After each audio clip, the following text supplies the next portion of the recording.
Hello everyone and welcome to Tasmania. Now a quick warning before we start.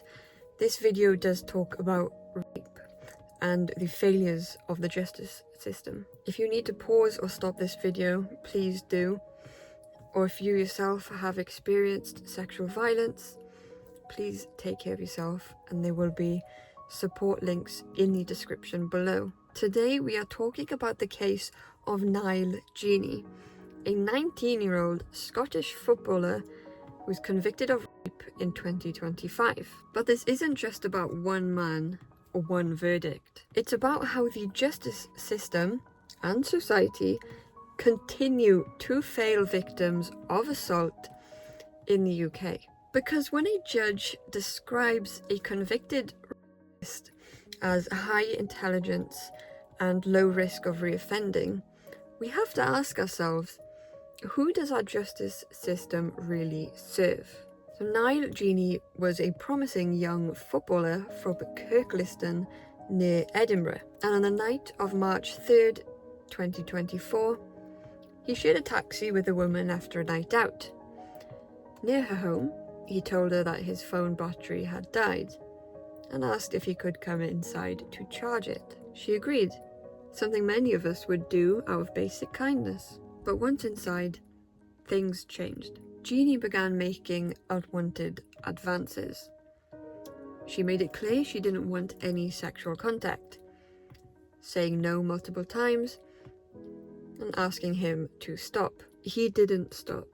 He forced himself on her, raped her, and left her with physical injuries. When police interviewed him later, he admitted she had told him to stop, but tried to suggest it was a misunderstanding. Now thankfully the jury rejected that. They found him guilty of rape to injury, which means that force was used and harm was done. In October 2025, the High Court in Glasgow sentenced Geany to 3 years and 9 months in prison. He was placed on the sex offenders register and given an indefinite non-harassment order. But then came the judge's explanation, and that's when the backlash began. Judge Alistair Watson said he had to consider Geany's youth, his intelligence, and what he described as low risk of reoffending.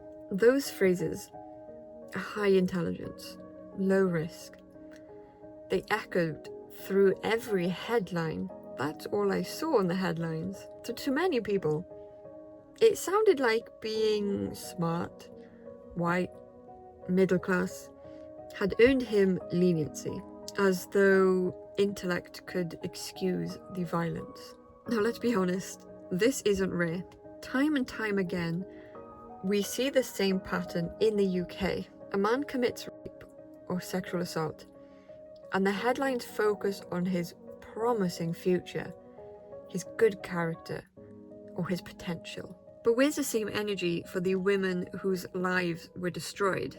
Where's the recognition that survivors lose their futures too? And this case, and the many cases like this one, really expose something bigger: the whole rape culture. And rape culture doesn't just mean individual men committing rape. It's the whole system that protects, excuses, or minimizes it. It's when the victim's behavior is questioned instead of the perpetrator's actions. It's when judges speak about the offender's bright future instead of the victim's trauma.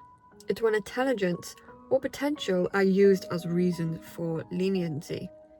But trauma, fear, and loss of trust are never given the same weight. Rape culture shows up in the UK's justice statistics too. According to Rape Crisis England and Wales, only about 1.6% of reported rapes lead to a charge or summons. That means over 98% of reported rapes don't result in prosecution, let alone conviction.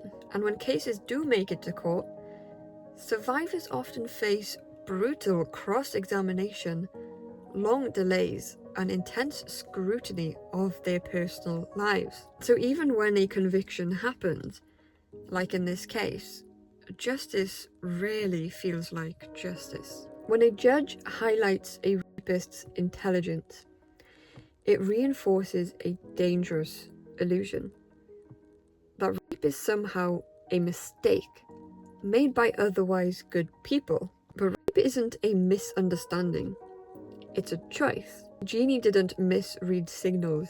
He was told no.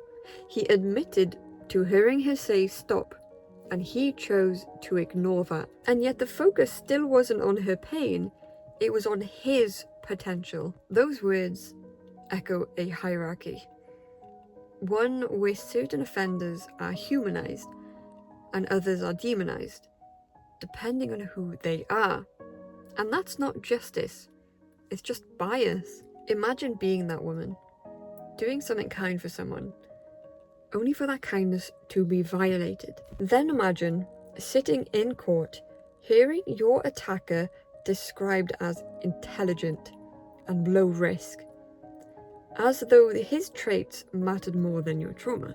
It's not just the crime that breaks people, it's the message the system sends afterwards, that your pain is secondary to his potential. And that's why so many survivors in the UK say justice never really feels served, even when the rapist goes to prison. This is what people mean when they say the justice system is broken. It's not just about one bad verdict, it's about the culture that consistently excuses harm and protects the powerful. A culture that still, in 2025, asks women why they don't scream, why they let him in, why they didn't fight harder, instead of asking why he didn't stop. Cases like this show us how deeply rape culture runs, not just in society, but in the very institutions that are meant to protect us. Change won't come from outrage alone.